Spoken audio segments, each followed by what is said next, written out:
The idea of cultural appropriation is absolute nonsense. So that's that.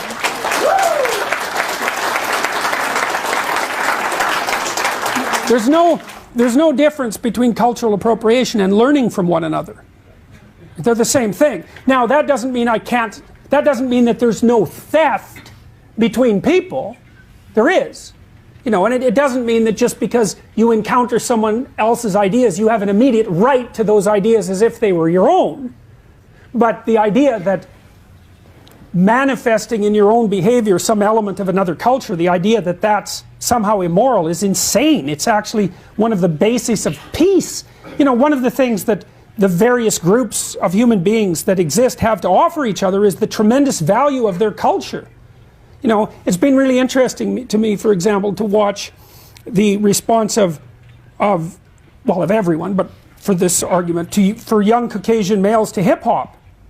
You know, there's an aggressiveness about hip-hop that's really attractive to young Caucasian males, and there's something absurd about the spectacle of the young Caucasian males taking on the persona of inner-city black gang members.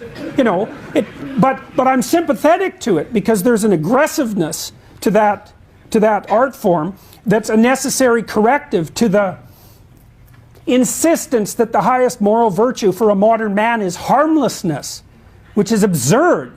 Women don't even like harmless men. They hate them. They like to claw them apart. You know, what women want are dangerous men who are civilized. And they want to help civilize them. Right? That's Beauty and the Beast. So, you know, I'll tell you a funny story, and only engineers could have come up with this, because they're the only ones that have the unparalleled blindness to social convention that would allow them to discover it. So the Google engineers, I like engineers by the way, because they're very straightforward. The Google engineers wrote a book a while back called A Billion Wicked Thoughts, which was a study of internet searches, billions of them, literally. And they were looking a lot at pornography use. And, well, there's lots known about male pornography use, partly, and it's easy to understand. I mean, males are, you know, pretty visually oriented, and what attracts them to pornography is fairly straightforward. You can tell that if you look at graffiti in a men's washroom. You know, it's like 2 circles and a triangle, and the men are absolutely transfixed by it.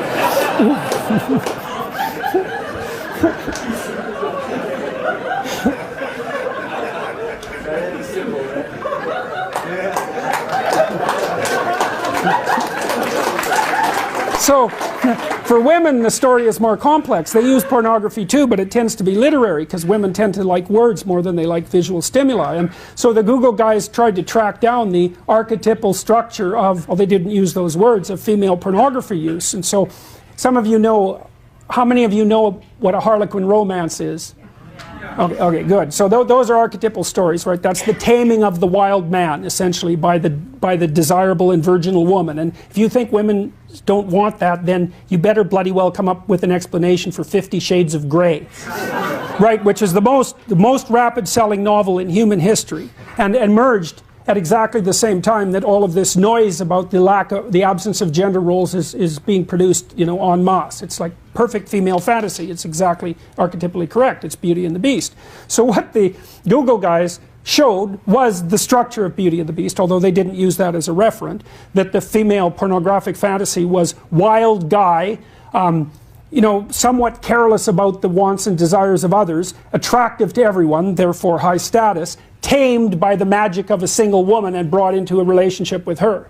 Okay, so, but here's the comical part. This just made me laugh, man. It was like, what were the 5 categories of most desirable male entity used most broadly in female pornography? Oh, it's so embarrassing. Women, you have to cover your head while I say this. Vampire, werewolf, billionaire, surgeon, and pirate.